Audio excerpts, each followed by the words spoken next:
वंदे मातरम दोस्तों। शब्द संरचना में हमने हमारे अगले टास्क तक जो शब्द संरचना में प्रत्यय के प्रमुखतः दो भेद थे, जिसमें पहला था कृत प्रत्यय और दूसरा है तद्धित प्रत्यय। यानी कि कृत प्रत्यय के जो 5 भेद है, जिसमें हमने अगले टास्क में जो 5 प्रकार यानी कि कर्तुवाचक कृत प्रत्यय, कर्मवाचक कृत प्रत्यय, करणवाचक कृत प्रत्यय, भाववाचक कृत प्रत्यय और क्रियावाचक कृत प्रत्यय, यानी कि इन्हीं 5 भेदों के बारे में हमने अगले टास्क में अध्ययन किया।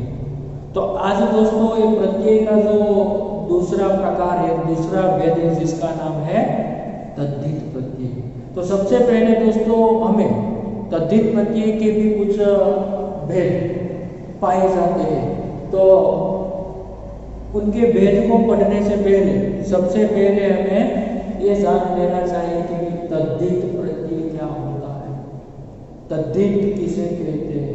तो उसके बारे में सबसे पहले हमें जान लेना चाहिए कि जो प्रत्यय संज्ञा, सर्वनाम, विशेषण अथवा अव्यय के अंत में लगकर नए शब्द का निर्माण करते हैं, उन्हें हम तद्धित प्रत्यय कहते हैं।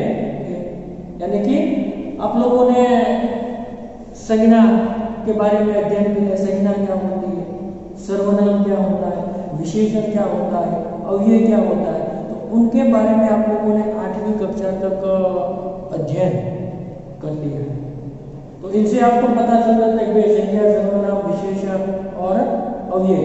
तो यहाँ तद्धित प्रत्यय में कि भाई जो प्रत्यय में संज्ञा, सर्वनाम, विशेषण अथवा अव्यय के अंत में लगकर नए शब्द का जब निर्माण होता है, तब उन्हें तद्धित प्रत्यय कहते हैं। जैसे कि यहाँ दोस्तों देखिए, कला, मीठा, अपना, बाहर, ये तीनों जिस प्रकार यहाँ पर व्याख्या को परिभाषा लिखी गई, इसी प्रकार जैसे कला तो ये शब्द संज्ञा है, फिर मीठा ये शब्द विशेषण है, अपना तो ये शब्द सर्वनाम है, बाहर तो ये अव्यय शब्द है।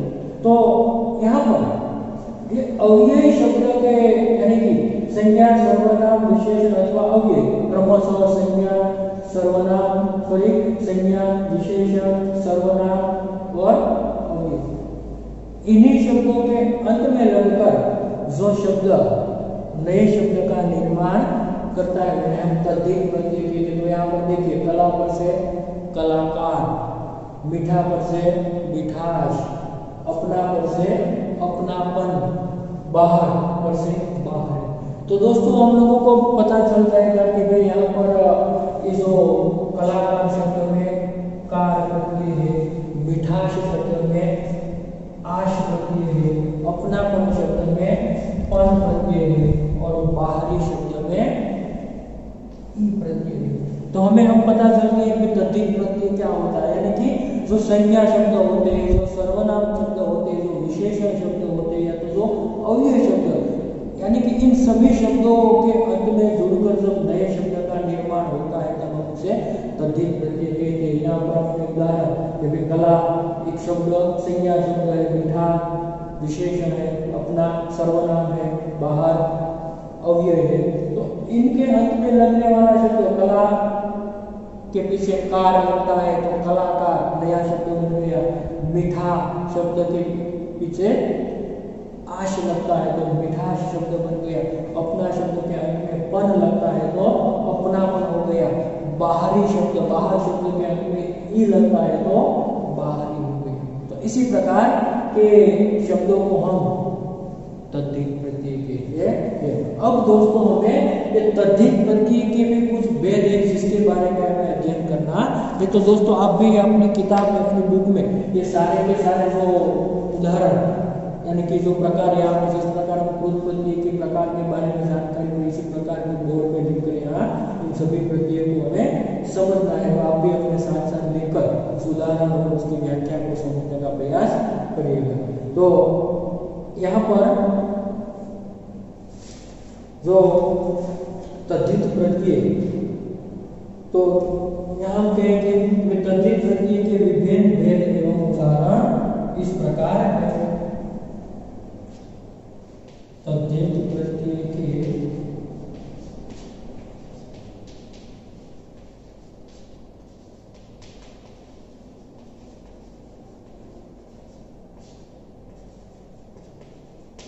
विभिन्न भेद एवं उदाहरण इस प्रकार है।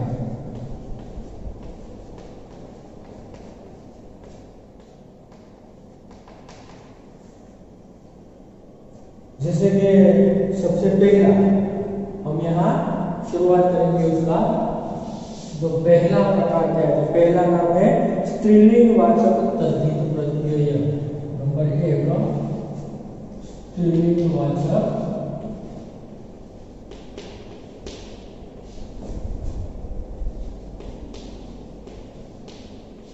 स्त्रीलिंग वाचक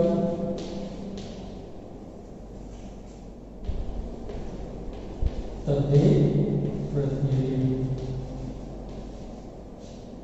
ये उसका पहला प्रकार है स्त्रीलिंग वाचक तद्धित प्रत्यय। तो जिसमें हम व्याख्या लिखेंगे, जिन प्रत्ययों के योग से शब्द स्त्रीलिंग वाची बन जाते हैं। यहाँ पर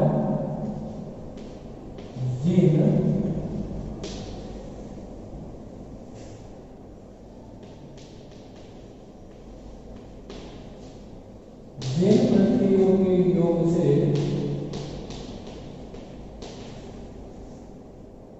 शब्द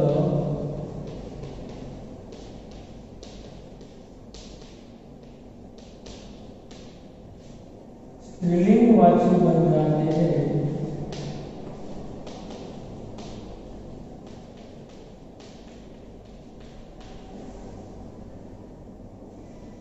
उन्हें क्या कहेंगे, स्त्रीलिंग वाचक तद्धित प्रत्यय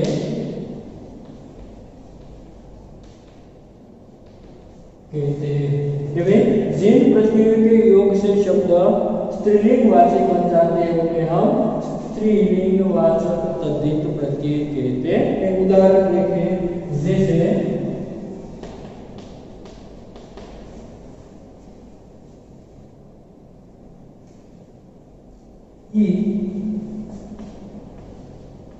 ई प्रत्यय से शब्द बनेगा साची, लड़की। फिर दूसरा है इन, तो इन पर से धोबी, लोहारी अथवा तो मालिक शब्द। या तो से उदाहरण दिए कि भाई आ तो शिष्य बाला,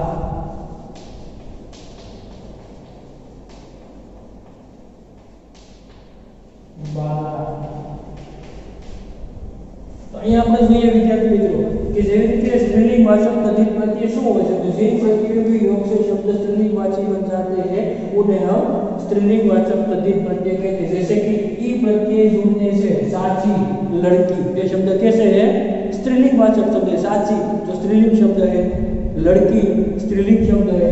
इन प्रत्यय से बनने वाला शब्द धोबी, लुहारी, मालिक, ये तीनों शब्द है कैसे शब्द है, स्त्रीलिंग वाचक शब्द। फिर आ प्रत्यय जुड़ने से, ये आ प्रत्यय से शिष्या, बाला, ये शब्द भी स्त्रीलिंग वाची शब्द। इसी प्रकार ये जो पहला भेद है, उसके बाद दूसरा भेद है जिसका नाम है कर्तुवाचक तद्धित प्रत्यय। कर्तुवाचक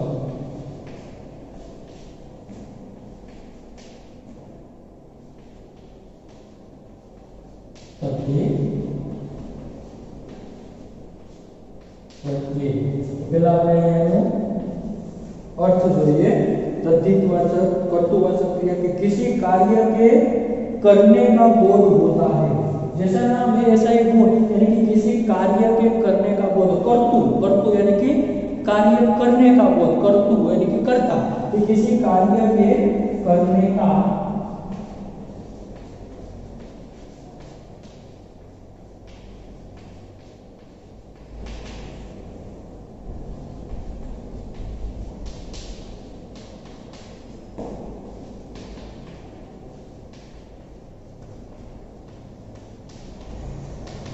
करने का बोध होता है, उसे क्या कहेंगे? कर्तृवाचक तद्धित प्रत्यय कहते हैं। तुम्हें क्या लगा जैसे यहाँ पे टूका जो ये कर्तृवाचक तद्धित प्रत्यय कहते क्या ध्यान में रखना है? किसी कार्य के करने वाला का जब हमें बोध होता है तब वह कर्तृवाचक तद्धित प्रत्यय होते हैं। उदाहरण देखिए, जैसे गर प्रत्यय होने से जादूगर, फिर दूसरा शब्द बाजीगर,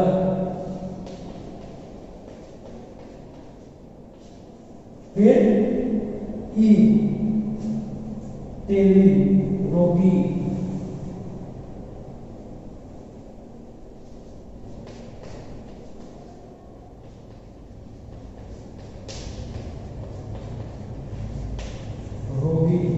फिर वाला दुकान वाला, दूध वाला, यानी कि दुकान वाला,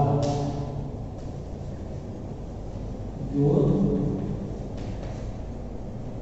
वाला, यानी कि स्पष्ट हो जाता है कर्तृवाचक पर किसी कार्य के करने वाला। तो कर, जादू कौन करता है? जादूगर। बाजी कौन करता है? कहते हैं बाजीगर। तेली क्या करता है? तेल बेचता है। रोगी क्या करता है? फिर रोगी। बसी यहाँ पर दुकान वाला, तो दुकान वाला क्या करता है? दुकान का कार्य करता है। दूध वाला क्या करता है? दूध बेचने का काम करता है, वो दुकान चलाने का काम। अर्थात कर्तृवाचक तद्धित प्रत्यय में किसी कार्य करने का बोध होता है, उन्हें हम कर्तृवाचक तद्धित प्रत्यय कहते हैं। ये दो प्रकार। उसके बाद तीसरा प्रकार है, यहाँ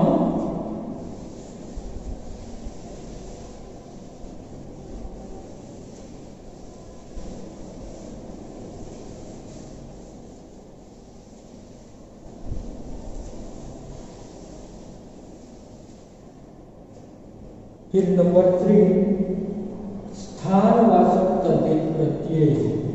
तीनों प्रकार से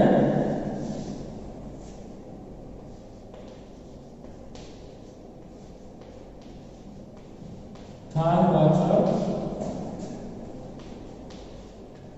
तद्धित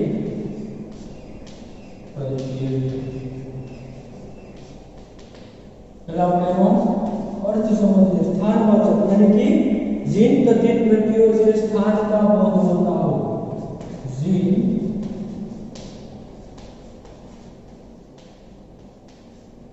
तद्धित प्रत्यय से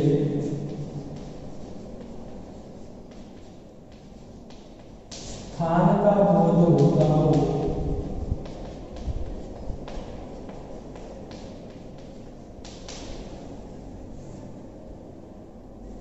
उन्हें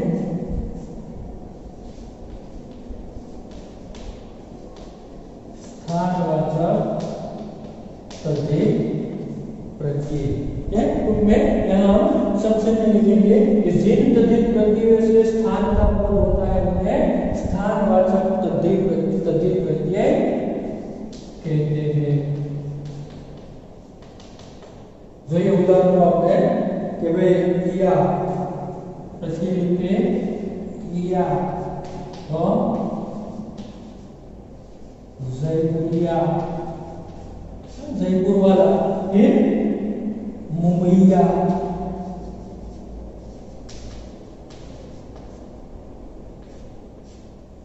फिर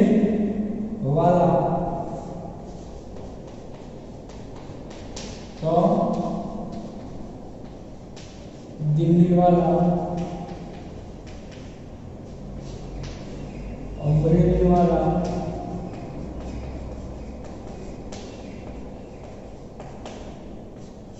उसके बाद और भी लिख सकते हैं मुंबई वाला, इसी गुजराती, इसे गुजराती और बंगाली।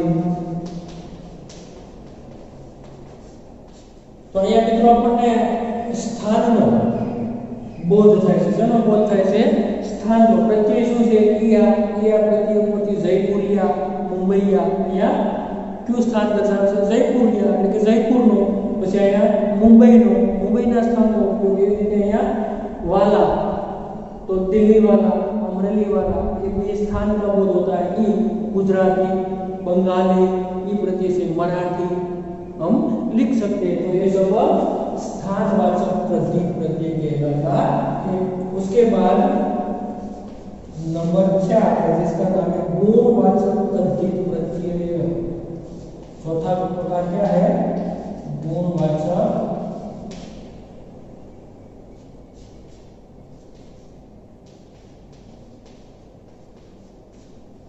तद्धित प्रत्यय। तो सबसे पहले उसका अर्थ लिखते हैं कि जिसमें जिस तद्धित प्रत्यय से किसी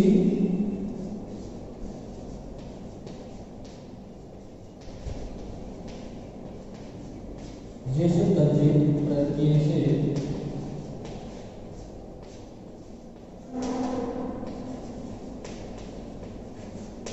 किसी वस्तु, प्राणी या किसी वस्तु, प्राणी या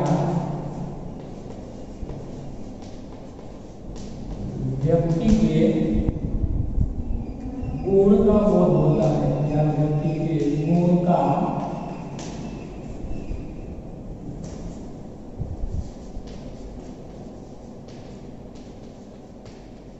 बोध होता है, उसे क्या कहेंगे? गुणवाचक तद्धित प्रत्यय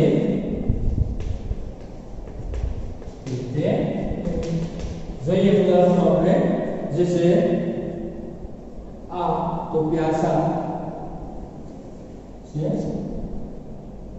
आ अर्थात प्यासा, आ प्रत्यय से प्यासा। फिर ठंडा, दूसरा है दयनीय, दयनीय,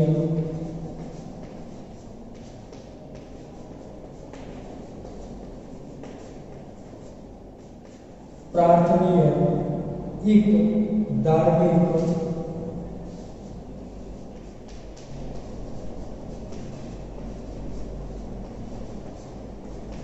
धार्मिक, दैनिक,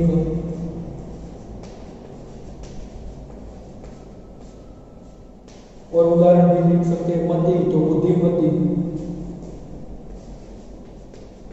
मति तो बुद्धिमती, गुणवती तो सॉरी रूपमती, गुणवती, रूपमती। એના જે વિશેષણ આપણે લખી શકીએ બીજા અન્ય ઉદાહરણની અંદર રંગીન, ઈન ઉપરથી રંગીન, નમકીન। તો અહીંયા મિત્રો જોઈએ કે ગુણવાચક તરીકે जिस तद्धित प्रत्यय से किसी वस्तु, प्राणी या व्यक्ति, वस्तु, प्राणी या व्यक्ति के गुण का बोध होता है। यहाँ प्यासा, देखिए तो आ प्रत्यय से प्यासा, ठंडा, दयनीय, प्रार्थनीय, इन पर से धार्मिक, दैनिक, यानी कि वस्तु, प्राणी या व्यक्ति के किसी न किसी प्रकार का गुण का हमें यहाँ बोध होते हुए देखने को मिलता है। ऐसे प्रत्यय को हम गुणवाचक तद्धित प्रत्यय कहते हैं। ये उसका हुआ नंबर 4। इसके बाद जो नंबर 5 है जो यहाँ पर लिखते आप लोगों ने लिख लिया होगा।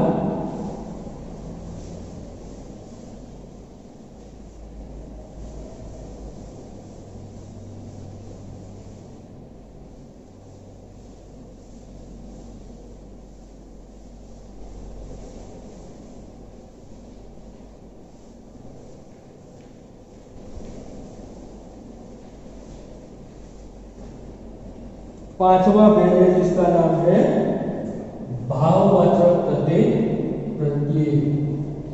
क्या है?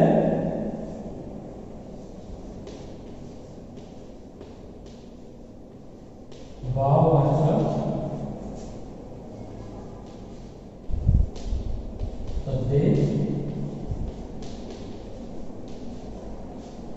प्रत्यय।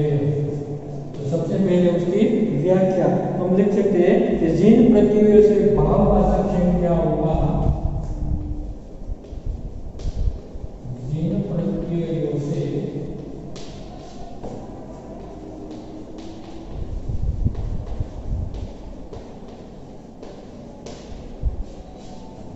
भाववाचक संज्ञा होगा बोध होता हो,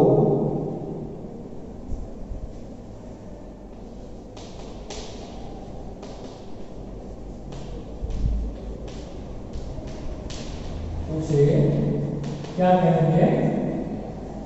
भाववाचक तद्धित प्रत्यय कहते हैं।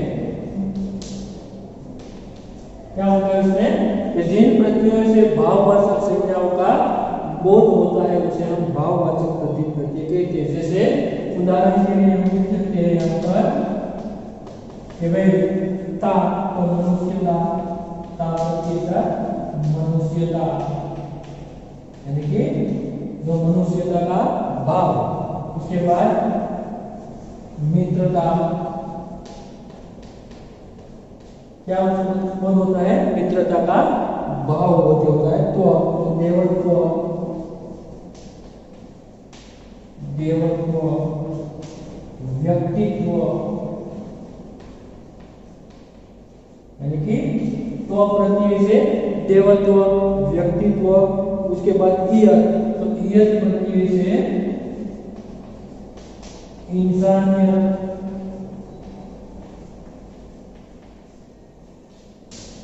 फिर हैवानियत,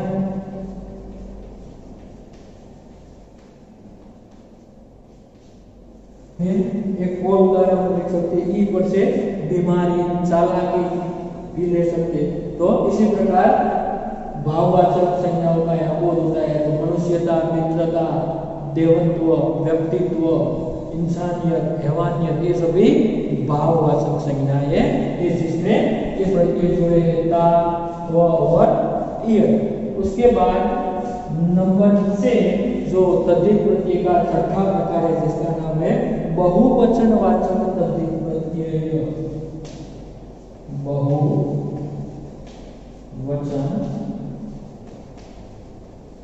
वाचक तद्धित प्रत्यय। यहाँ पहले उसकी व्याख्या लगती है। इसमें क्या विशेषता होती है कि भाई जिन प्रत्यय के योग से बहुवचनवाचक, यानी कि जिन प्रत्यय के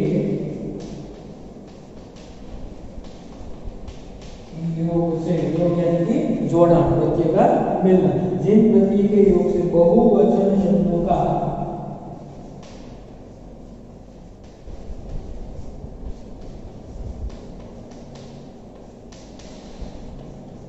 बहुवचन शब्दों का निर्माण होता है,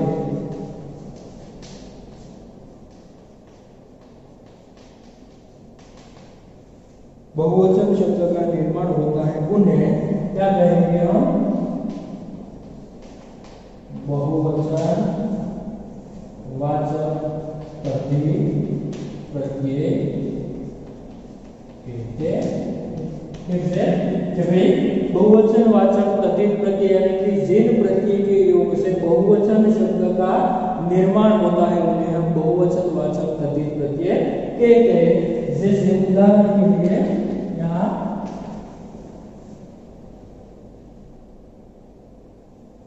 ये यानी कि कन्या है तो कन्या है, ये शब्द कैसा है? बहुवचनवाचक। तो लता है,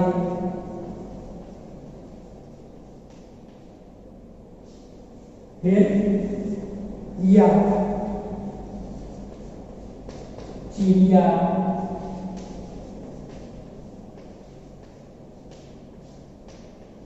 पुड़िया,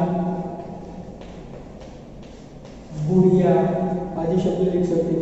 या तो नदिया, नदिया और दवाइया,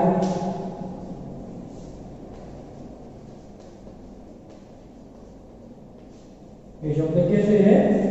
बहुवचन वाले शब्द प्रत्येक होते हैं। तो ये था उसका छठा प्रकार। उसके बाद उसका सातवां प्रकार है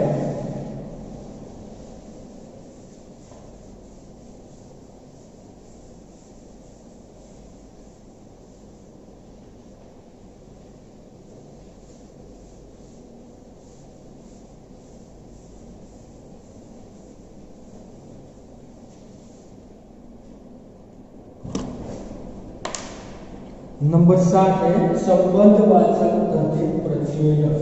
क्या है? संबंधवाचक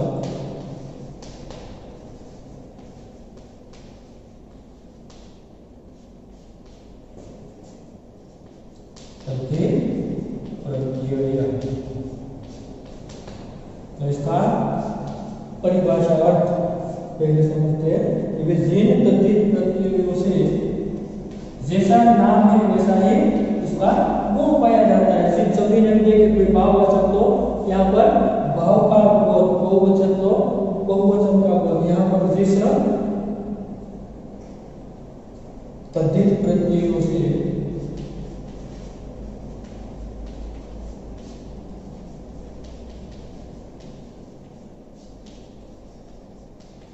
क्या होगा? संबंधवाची शब्दों के बोध होता है। संबंधवाची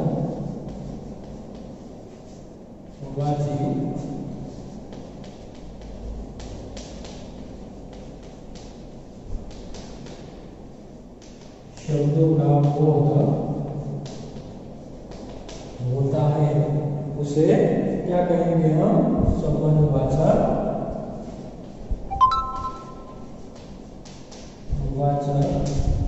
तद्धित प्रत्यय कहते हैं। फिर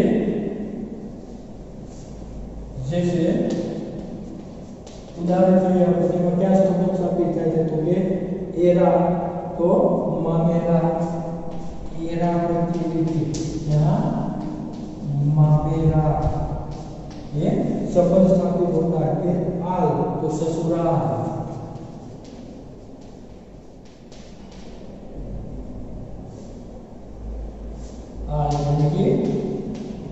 ससुराल। फिर ननिहाल, ननिहाल। इसके बाद ये तो राधे, ये बच्चे राधे, कौनते। ये संबंधवाची शब्दों का बोध होता है। यहाँ पर देखिए मामेरा तो एक संबंध होता है, પછી ससुराल, ननिहाल, फिर ये तो राधे यानी कि राधे का बेटा, कौनते कौनती का बेटा। फिर 8वां प्रकार आता है जिसका नाम है लघुतावाची तद्धित प्रत्यय। लघुतावाची तद्धित प्रत्यय। पहले उसकी हम यहाँ व्याख्या लिख लेते हैं। ये लघुतावाची तद्धित प्रत्यय क्या है? तो जिन प्रत्ययों से लघुतावाची शब्दों का जिन प्रत्ययों से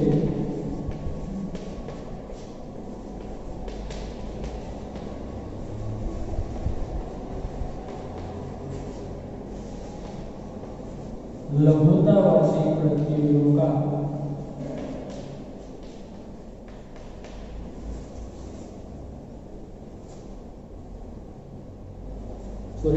जिन प्रत्ययों से लघुतावाची शब्दों का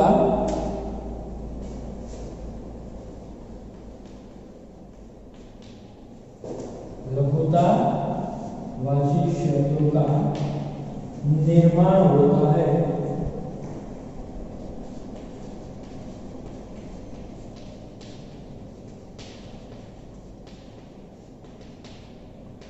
उसे क्या कहेंगे? लघुतावाची तद्धित प्रत्यय कहते हैं। लघुतावाची तद्धित प्रत्यय कहते। देखिए उदाहरण, लघुता यानी कि किया, तो जैसे किया तो खटिया,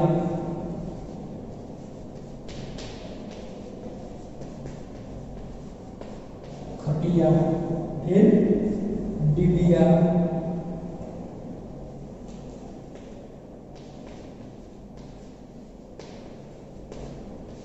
डिबिया, फिर दी तो रस्सी, रस्सी,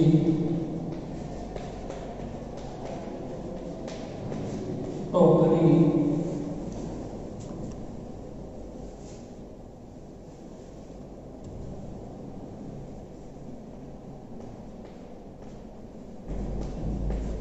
टोकरी, फिर री तो कोठरी,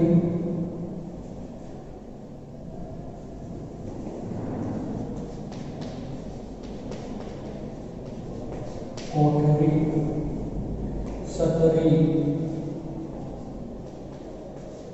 तो दोस्तों यहाँ लघुता क्या देखिए कि भाई खटिया तो क्या होगा? खाट, डिब्बा, यहाँ पर रस्सी तो रस्सा, फिर टोकरी तो टोकरा, फिर री यानी कि कोठरी तो कोठा, सतरी तो साता। ये सभी शब्द कैसे है?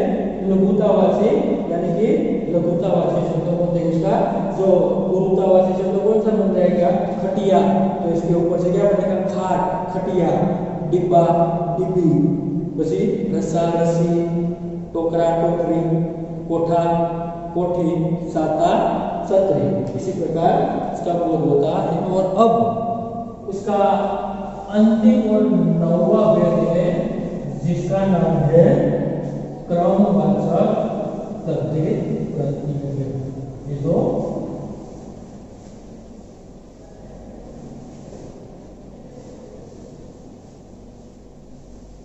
अंतिम उसका प्रकार है जिसका नाम है क्रमवाचक तद्धित प्रत्यय। और 9वां क्रमवाचक तद्धित प्रत्यय।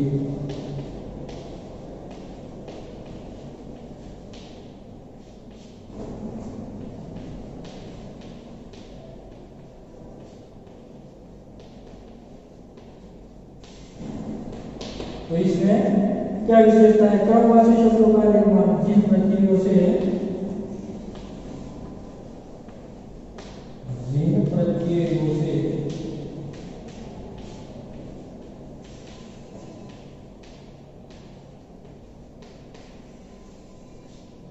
क्रमवाची शब्दों का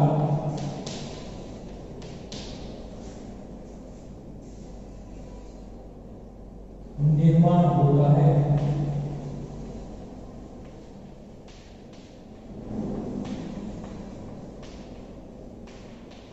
उसे क्या कहेंगे? क्रमवाचक तद्धि प्रत्यय कहते हैं। ध्यान दोस्तों कि भाई क्रमवाचक तद्धि प्रत्यय यानी कि जिन शब्द प्रत्ययों से क्रमवाची शब्दों का निर्माण होता है उसे हम क्रमवाची तद्धि प्रत्यय कैसे, देखिए उसका उदाहरण। जैसे कि भाई वहां यानी कि 9वां 10वां ये जो क्रमवाची 11वां 12वां 7वां 8वां ये जो क्रमवाची है। फिर दूसरा शब्द हरा, इकहरा इकहरा, दोहरा यानी कि तीहरा, फिर गुना। जो क्रमवाची ना शब्द का निर्माण होते दौगुना, तिगुना, दोगुना,